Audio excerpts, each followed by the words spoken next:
Pete Carmichael did it again. Who would have fucking thought Pete Carmichael did it again?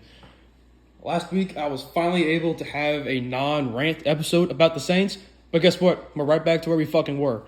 This game, it showed you why the Saints can be so good, and yet they just won't ever be good. And the reason why is Dennis Allen and Pete Carmichael, mostly Pete Carmichael. Y'all got fooled so bad by Pete Carmichael last week when the Saints had 34 points, when 7 of those points were off a Tyrann Mathieu turnover, and 17 of those 34 points were just off turnovers in general. So the offense by themselves scored barely 20, if that. Unbelievable. There's so many things to say about this game. The defense was so bad in the first half, and then they allowed 3 points in the second half. Now, what does your offense do in the second half? Let's think about this. If you look at the stats offensively, Derek Carr had nearly 400 passing yards. The receivers did their thing. Michael Thomas, Chris Olave had a bounce-back game. But the fucking Saints offense had 4 possessions in the second half in which they were inside the Houston's 25-yard line. 4 possessions. And you know what happened on those possessions?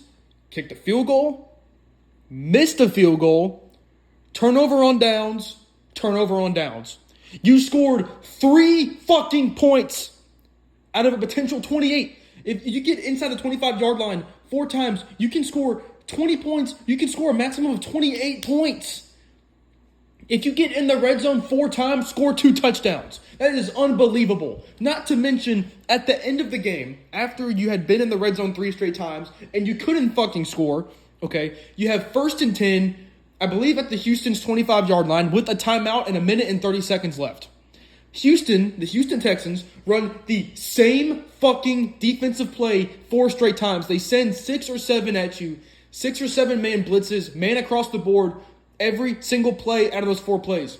And what did the Saints do? Every single play, they threw it deep. Threw it deep to Michael Thomas. Threw it deep to Chris Olave, who ran a wrong route. Threw it deep to Shaheed, who couldn't track the ball. And then threw it to Michael Thomas when you threw it straight to the fucking corner, who got an interception. Tacked on to his record at the end of the game. 4 fucking possessions. And even at the end of the game, you could have won. You had 4 straight plays from the 25-yard line. Started off with a 1st and 10, 1 minute and 30 seconds, no timeouts. And you run the same play 4 times. Pete Carmichael, that is fireable. That is so bad. How? How do you not even fucking think to use the middle of the field when you have 1 minute and 30 seconds left and 1 timeout still, and you're at the 25-yard line? The whole playbook should be open right there. If you do it once out of those, if it's 4th and 10 and you throw it up, I get it. I get it. 4th and 10, you want to get your best playmaker you think has a chance to get the ball, whatever. But 4 straight fucking plays inside the 25-yard line with 1 minute and 30 seconds and 1 timeout, and you throw it deep outside the numbers every play. Every play. Did you consider the fact that maybe you can get Kamara open on a fucking choice route out of the backfield, which they used to do so much back in 2018 and 2019 with Drew Brees, or get Michael Thomas on a slant, Chris Olave on a crossing route, something in the middle of the field. And they don't. They run these, they throw it up to a receiver 4 straight plays outside the numbers. That's unbelievable. And I didn't even mention the fact that Blake Grupe, who all of y'all were praising because he won Special Teams Player of the Week, I told y'all he sucks. And the reason I say that is because he's a bitch. Why do I say he's a bitch? Before this week, what was his one missed field goal? The Packers' game-winning field goal.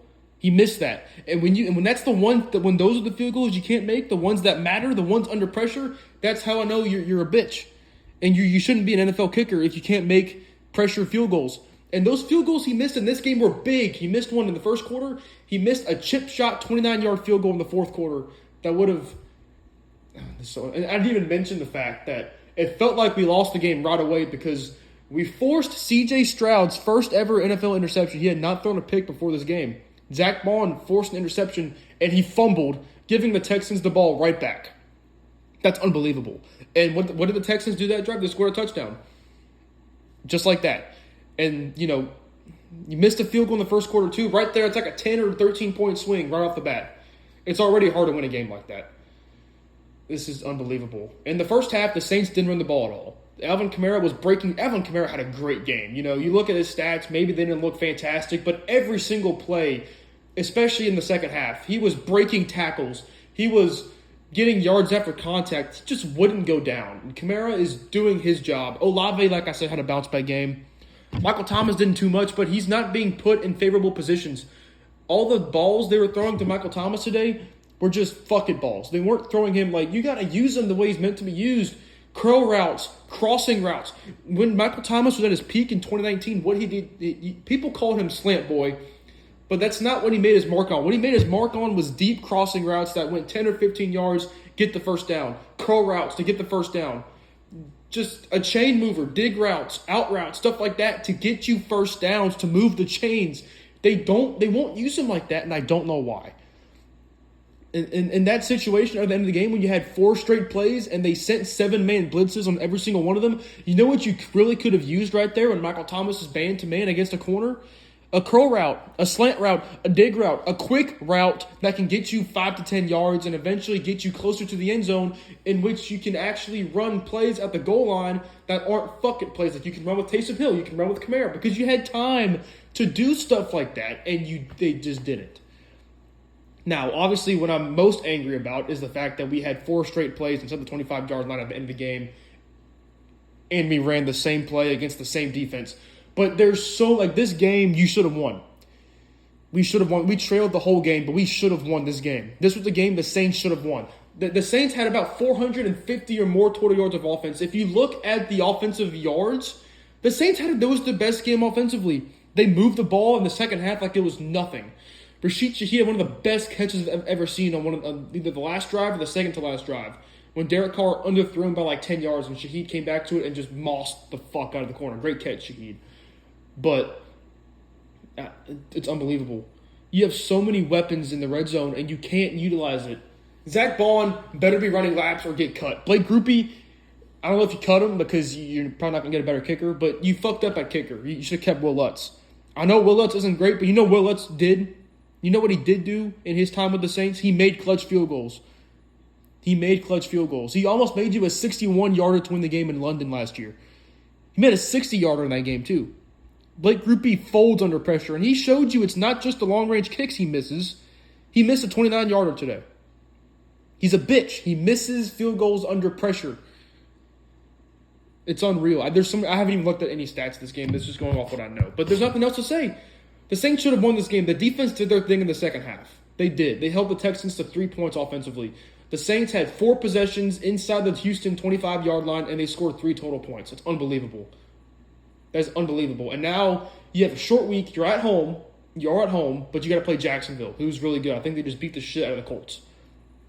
Now, obviously, Thursday Night Football, the home team obviously has the much bigger advantage. But if you lose this game to Jacksonville, you're 3-4, and you can only hope the Falcons lose. I don't know what the status of the Falcons game is.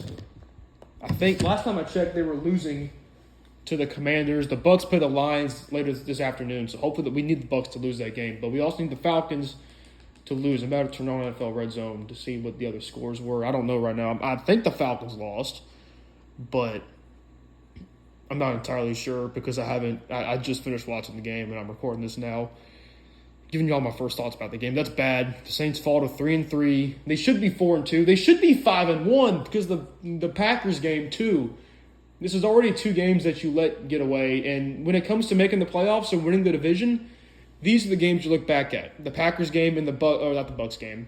This game against the Texans that you really should have won. You really should have won. It's unbelievable. It's been 9 minutes of me yapping and rambling. I'm so unbelievably pissed off. This is the second heartbreaker we've had this year already in just 6 games. But the season's not over. The offense, there are positives to take away from this. There's not many. I'm very fucking pissed right now. But you intercepted C.J. Stroud. You fumbled, obviously. So, no, that's not even a positive. The offense showed you they can move the ball with ease. They showed you how talented they are, and they can't. They just have to get the red zone offense together. And Pete Carmichael needs to be gone. He should have been gone after the Week 18 game last year in which they had a touchdown the first drive and they scored nothing the rest of the game. He should have been fired after that, but he wasn't. So we're stuck with him probably the rest of the season. The best we can hope for is he's fired after this year because they're not going to move on from. Dennis Allen's already said he's not going to move on from him during the season, but that's all I got for y'all. I could talk about this all day, but hopefully we can only hope and pray that we turn around and beat Jacksonville. I don't care how ugly the win is. Please beat Jacksonville to get to 4-3, have a mini bye week, and hopefully you can get on a roll. But it's not looking good right now. These are games you should win. It's unbelievable. Thank y'all for watching. I'll see y'all Thursday for Jacksonville.